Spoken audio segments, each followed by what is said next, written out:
Ngayon natin sasabihin mga kababayan kung sino ang mas mahirap, kung gaano kahirap nga ba ang buhay. Dito nakakatayo ng balahibo, no? Sa ganitong sitwasyon, pilit gumagapang para lang may makain sila.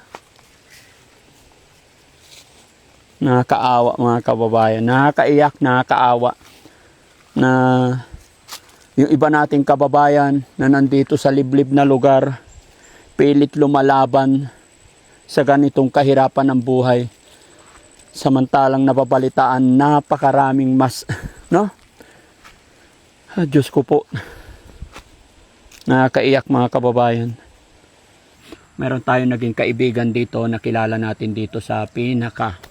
Nasasabi kong sa lahat ng napuntahan ko, ito yung pinaka liblib talaga. No? Na doon namin iniwan yung mga sasakyan. Almost 3 hours po yung lakad namin. Bago kami umalis doon, katatapos lang kumain. Pagdating dito, syempre hindi naman na normal sa amin yung paglalakad ng ganoong kalayo. Medyo nagutom na kami dahil sa akyat panaog. Pero itong nakakagulat mga kababayan, sa sabi ng mga tao dito or sa nakalap namin na impormasyon about kay Kuya Botbot. Kuya Botbot? Umbot. Kuya Umbot na naninirahan dito sa gitna ng kagubatan. Sa kanyang sitwasyon, hindi siya makatayo. Parang ang malakas lang sa kanya, yung braso lang. Kalahati lang. Pati katawan niya kalahati. Left side lang may kumikilos. Yung left lang ang may lakas. Yes. Ini wala. Wala. Pero after all ng kalagayan niya, may alaga siyang kalabaw. May alaga siyang kalabaw. Yun ang nagbuhay sa kanila. Ayun ang kasama niya sa araw-araw pamumuhay. Yes. Kalabaw ang nagbigay ng pag-asa nila Oo. na makakain. Buti meron siyang kalabaw. Parang inalagaan niya, tapos mag-anak sa kanya. Mm. Pangalawang anak sa may-ari. Tapos sabi mo, siya pa ang bumubuhay sa kanyang nanay. Oo, siya ang bumubuhay. Pilain mo igsuon. Duharami. Duhara kayo. Hama ng imo igsuon. Mas Davao. Sa Davao. Davao. Bakit hindi siya nagpunta dito para katulong siya? Naman to sa gawas. Ano daw? Nasa gawas daw, sa gawas. Pero pumupunta dito. Wala. Hindi na. Hindi mo na siya nakita. Pila ka tuig dili mo kadto diri. Dugay na. Dugay na. Puskabot. Anong unsay ka nabuhi natin dito?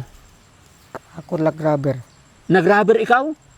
Paano? Paano ka mag-rubber? Hindi ka makapaglakaw-lakaw. Dili man ka makapaglakaw-lakaw. Ako lag guma. Ako rubber. Maghakot daw siya ng Tagahakot siya na rubber. Sinusuhulan siya. Sinusuhulan siya para maghakot. Per kilo. Mga kababayan, sinasabing sinusuhulan, parang binabayaran po. Kasi sa Tagalog, pag sinabing suhol, iba yung pagkaintindi.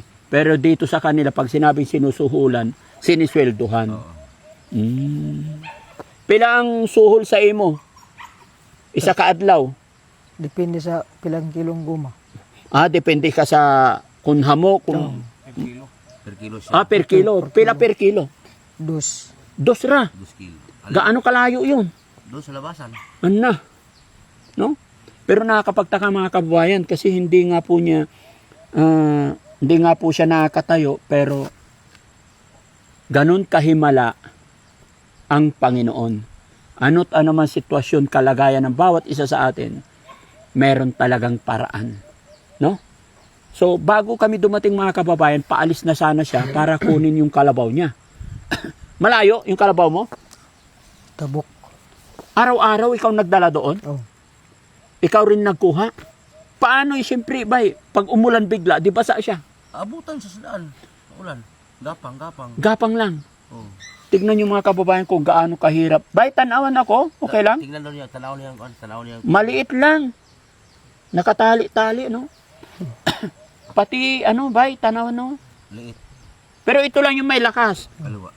Iniwala. Bakit nakasagol ang imong braso sa pikas na Pakita mo. tiil? Pakita mo. Ayun. Liit, sobrang liit. Ayun mga kababayan, oh. Liit. Kaya nakasagol ng dire. Pati ito maliit din. Maliit. Ay, oo. Hindi na nga siya nakalakad mga kababayan, lumiit pa ng gusto. Ang sama ini? Kwarta. Trisbe. Tabako. Oh. Ang kanyang kanyang mga kinikita mga kababayan. Pero dito ako namangha sa nabalitaan ko from Sir Butiti na siya daw yung bumubuhay sa nanay niya. Gaano nakakabilib, no? Bay, pwede ba namin makita kung paano ikaw magkuha ng kalabaw, paano ikaw magtrabaho, paano ikaw maghanap buhay? Parang di kasi ako makapaniwala mga kababayan. Pero nakikita ko naman sa sitwasyon niya talagang batak sa trabaho. No? Sige bay, adto ta, tanawa be. Hahakot siya ng rubber, tapos may alaga siyang kalabaw. Dito natin makikita kung gaano katotoo. Paano niya i-manage yung kalabaw. Buti hindi ka nalalaglag. Hindi ka mahulog. Hindi. Ang hirap na sitwasyon. Ha? Hirap yun. Mahirap yun. Kaluoy na kinabuhi. Yung puwit na lang talaga ang gumagasgas. Paano kaya pag may baha, no? Sige, tignan natin. Saan kaya naroon? Malayo yung kalabaw mo? Wow. Tabok. Sa taas? Oh. Patay.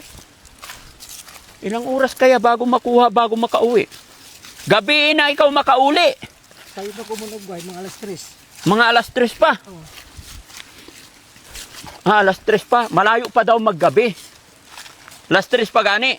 Kaya kailangan alas 3 kunin na niya bago siya abutan ng gabi.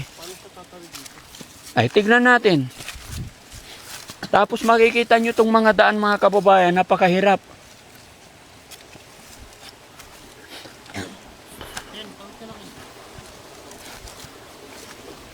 Tignan natin paano siya tatawid mga kababayan.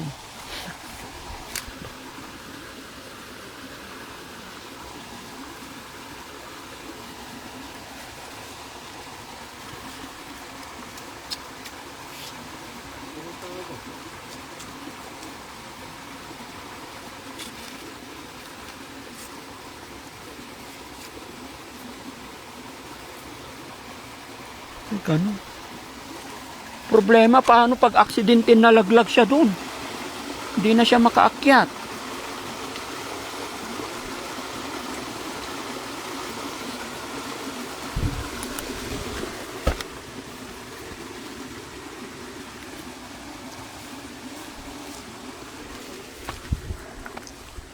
Gusto mo ba tulungan kita, buhatin kita? Hindi. Ayaw niya. Sa bagay, kung sanay na talaga siya, ay oo, may mga apak ng kalabaw. Oh. Malaki yung kalabaw niya. Malaki yung paa eh. Malaki yung kalabaw mo. Buti meron kang kalabaw.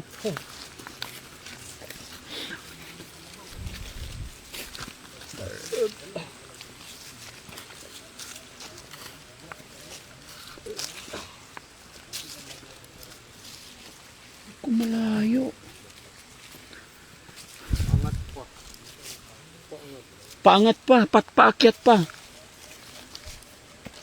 Ngayon natin sasabihin mga kababayan kung sino ang mas mahirap, kung gaano kahirap nga ba ang buhay.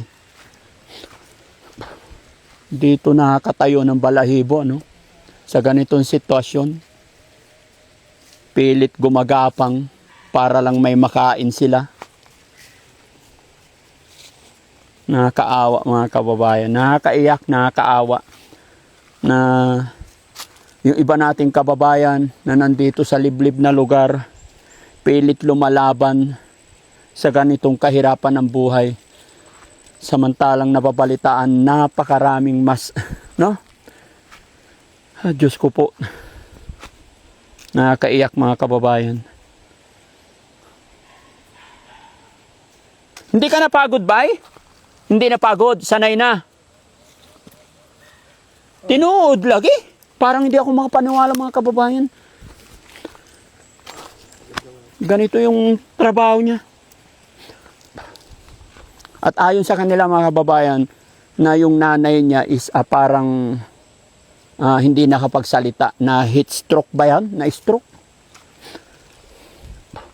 Tapos siya rin mga kababayan hindi nakakaintindi ng Tagalog masyado. Kapoy na? Kapoy? Kausapin mo lang, bay. Sirap daw, pagod daw. Hayaan mo si Rab. Sanggala, ito nga gumagapang, hindi napagod. Layo pa yung mong kababay? Ini. Ay, ay dalawa. Pilay mo kabaw? Duha. Duha. Dito ang daan. Dito siya dadaan pa. Dire? Oh. Buhatin na kita. Ano? Ayaw niya magpabuhat, mga kababayan.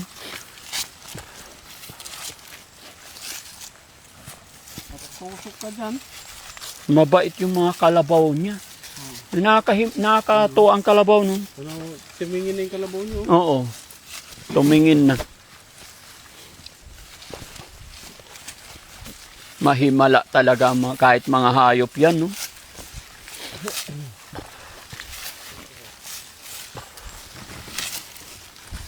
Ako ang naawa eh. Ayaw mo pabuhat eh. Ha? Ayaw yung buhat. Ayaw niya, sanay siya sa ganyan. Okay na ka, bay? Oh, okay lang. Okay lang. Kapoy na ka. Ha? Oh, ano? Huwag magmadali, dahan-dahan lang Ano naman eh. Oo. Sanay na raw siya. Sanay na.